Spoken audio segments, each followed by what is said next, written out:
दोस्तों स्वागत है आपका आज तारीख 19 जून 2020 की बेहद बड़ी और महत्वपूर्ण खबरों में। जी हाँ, आपको बता दें कोरोना वायरस अनलॉक 2.0 सीबीएसई की परीक्षा, सुप्रीम कोर्ट के अहम फैसले और गरीब कल्याण रोजगार अभियान से जुड़ी बेहद बड़ी और महत्वपूर्ण खबरें निकल के आ रही हैं। जानेंगे हर एक खबर विस्तार से। अगर आप चाहते हैं कि भारत देश के हर एक नागरिक का सर गर्व से ऊंचा रहे तो इस वीडियो को लाइक करिए और वीडियो में अंत तक बने रहिए और इसी प्रकार की खबरें पाने के लिए हमारे चैनल को सब्सक्राइब कीजिए। सबसे बड़ी खबर, कोरोना वायरस संक्रमण की वजह से भगवान जगन्नाथपुरी की यात्रा पर सुप्रीम कोर्ट ने रोक लगाई, जिस कारण से टूटेगी 282 साल पुरानी परंपरा। सुप्रीम कोर्ट ने रोक लगाते हुए बोला कि अगर हमने कोरोना के फैलाव के बीच रथ यात्रा की अनुमति दी तो भगवान हमें कभी माफ नहीं करेगा। प्रधानमंत्री नरेंद्र मोदी जी ने कहा कि आत्मनिर्भर भारत का अर्थ है भारत देश आयात पर निर्भरता कम करे। उन्होंने कहा कि आज हम जिन चीजों का आयात करते हैं उसी के सबसे बड़े निर्यातक बनना है अपन को। मोदी जी ने देश की तारीफ करते हुए कहा कि भारत देश आपदा पर रोने वालों में से नहीं है, हम इसे अवसर में बदलेंगे। कोरोना वायरस के बढ़ते मामलों की खबर के बीच मोदी जी ने लॉकडाउन फिर से लगने के सवाल पर कहा कि अब देश अनलॉक की तरफ बढ़ रहा है, हम अनलॉक 2.10 की प्लानिंग कर रहे हैं, तो फिर लॉकडाउन लगाने का कोई सवाल ही नहीं होता। भारत निर्विरोध यूएन सुरक्षा परिषद के सदस्य के रूप में चुना गया। यूएन सुरक्षा परिषद में भारत के अस्थायी सदस्य बनने पर पीएम मोदी ने खुशी जताई और वैश्विक समुदाय द्वारा दिखाए गए भारी समर्थन के लिए गहराई से आभार व्यक्त किया। भारत को आत्मनिर्भर बनाने के लिए पीएम मोदी ने कोल ब्लॉक की नीलामी प्रक्रिया की शुरुआत की, जिससे देश में कई नई नौकरियां आएंगी। क्या आपको भी नौकरी की जरूरत है? अगर आपको नौकरी की जरूरत है तो आप हमारे कमेंट बॉक्स में लिखें। कोरोना वायरस की वैश्विक महामारी के बीच प्रधानमंत्री नरेंद्र मोदी जी ने कहा कि भारत कोरोना से लड़ेगा भी और जीतेगा भी। बीजेपी के राष्ट्रीय अध्यक्ष जेपी नड्डा जी ने बताया कि अमर शहीदों के सम्मान में भाजपा ने अपने सभी राजनीतिक कार्यक्रमों को अगले 2 दिनों तक स्थगित करने का निर्णय लिया है। राष्ट्र शहीदों का श्रेणी है। वैश्विक महामारी कोरोना के बीच एक अच्छी खबर यह है कि कोरोना के इलाज में बेहद उपयोगी एवं कामगार दवा रेमडेसिविर इसी महीने से मिलने लगेगी। आपको जानकारी दे दें कि drug controller general of India ने हाल ही में गंभीर रूप से बीमार कोरोना वायरस रोगियों पर प्रतिबंधित आपातकालीन उपयोग के लिए रेमडेसिविर को मंजूरी दी है। देश में ही निर्मित रेमडेसिविर अब अधिक मात्रा में उपलब्ध होगी, जिससे कोरोना के मरीजों को लाभ मिल सकेगा। दिल्ली, एनसीआर, गुरुग्राम, नोएडा समेत एनसीआर के सभी जिलों में 2400 रुपए में होगा कोरोना टेस्ट। अमित शाह ने दिए आदेश। स्वास्थ्य मंत्री हर्षवर्धन ने भारत के पहले कोविड-19 टेस्टिंग मोबाइल ऐप को किया लॉन्च। अब अपने गाँव कस्बे में ही करा सकेंगे कोरोना टेस्टिंग। सरकार ने टेस्टिंग को रफ्तार देने के लिए मोबाइल ऐप को लॉन्च किया है। इस ऐप का इस्तेमाल गाँव कस्बों में किया जाएगा जहाँ ऐप नहीं है। भारतीय सेना ने दिखाया दम, कई पोस्ट उड़ाई।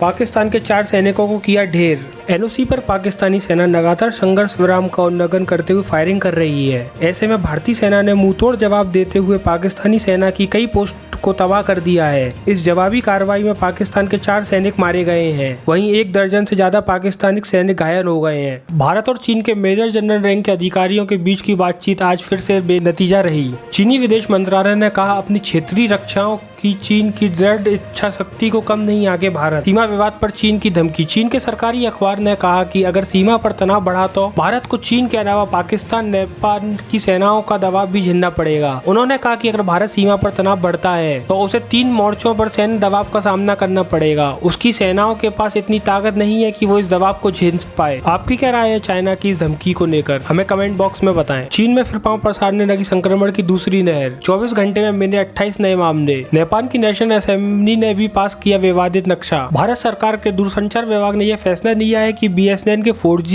इक्विपमेंट को अपग्रेड करने के लिए चीनी सामान का इस्तेमाल नहीं किया जाएगा, जिस कारण अब चीनी कंपनियां ठेके को भी नहीं ले पाएंगी। और उधर रेलवे ने भी चीन की कंपनी को दिया 470 करोड़ रुपए का ठेका किया रद्द। और इसकी वजह बताते हुए रेलवे की तरफ से कहा गया कि 4 साल में केवल 20% काम हुआ है और काम की धीमी गति की वजह से ठेका रद्द किया गया है। चीनी सामान के बहिष्कार की खबरों के बीच ओप्पो को रद्द करना पड़ा भारत में लाइव ऑनलाइन फोन लॉन्च। क्या भारतीयों को चीनी सामान का बहिष्कार करना चाहिए? आपकी क्या राय है? अपनी राय कमेंट बॉक्स में लिख के बताएं। कांग्रेस के पूर्व अध्यक्ष राहुल गांधी ने कहा कि चीन ने हिंदुस्तान के शस्त्रहीन सैनिकों की हत्या करके एक बहुत बड़ा अपराध किया है, परंतु लद्दाख में हमारे वीरों को निहत्था खतरे में भेजने के लिए कौन जिम्मेदार है? लद्दाख में संघर्ष पर शिवसेना का पीएम मोदी पर निशाना। सामना में लिखा गड़बड़ी सीमा पर नहीं दिल्ली में है। दिल्ली निवासियों के लिए खुशखबरी। दिल्ली में आज से नई तकनीक रैपिड एंटीजन टेस्ट से कोरोना टेस्टिंग शुरू। 15 15 मिनट में आ जाएगा नतीजा। दिल्ली में गुरुवार से नई टेस्टिंग तकनीक रैपिड एंटीजन टेस्ट के जरिए कोरोना वायरस की टेस्टिंग शुरू हो गई है। फिलहाल ICMR ने इस तकनीक को केवल कंटेनमेंट जोन और अस्पताल या क्वारंटाइन सेंटर में इस्तेमाल करने की इजाजत दी है। लॉकडाउन के बाद बंद सीरियलों की शूटिंग फिर से शुरू हो सकेगी। 22 जून से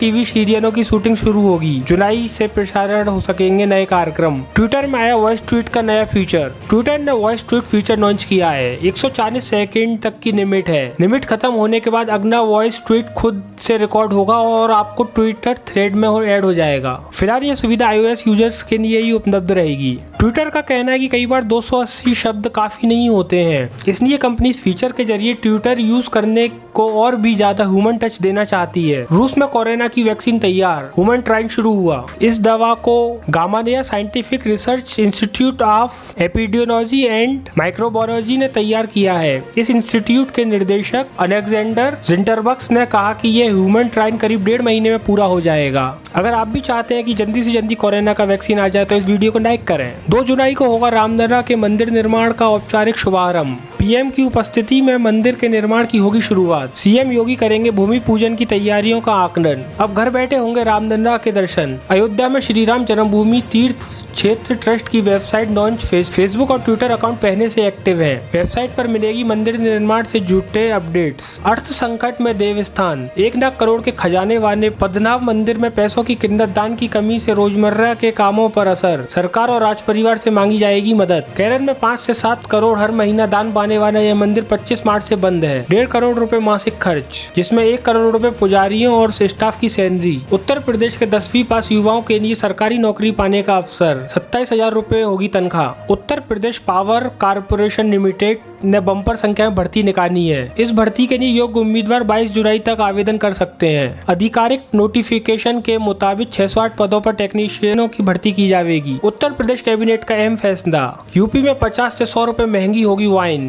परीक्षा पर विवाद। सुप्रीम कोर्ट ने CBSE को बाकी परीक्षाएं रद्द करने पर विचार करने को कहा। 23 जून को जवाब देने के निर्देश। सुप्रीम कोर्ट ने कहा आंतरिक मूल्यांकन के आधार पर रिजल्ट के बारे में भी सोचें। परीक्षा के खिलाफ अभिभावकों के एक समूह ने यह याचिका दायर की है। जो लोग मूड बेहतर करने के लिए स्मोकिंग करते हैं उनके लिए आई एक दुख भरी खबर। एक अध्ययन से जानकारी मिली है कि अकेले रह रहे लोगों में स्मोकिंग की आदत इतनी बढ़ गई है कि इसे छोड़ना मुश्किल होगा। लॉकडाउन में स्मोकिंग की आदत और बुरा रूप ले सकती है। कुछ में स्मोकिंग की लत लग सकती है और जो पहले से ऐसा कर रहे हैं उनकी सिगरेट पीने की संख्या में बढ़ोतरी हो सकती है। आज फिर बढ़े तेल के दाम। महज 12 दिनों में 6 रुपए 55 पैसे महंगा हुआ पेट्रोल। चेक करें आज की कीमतें।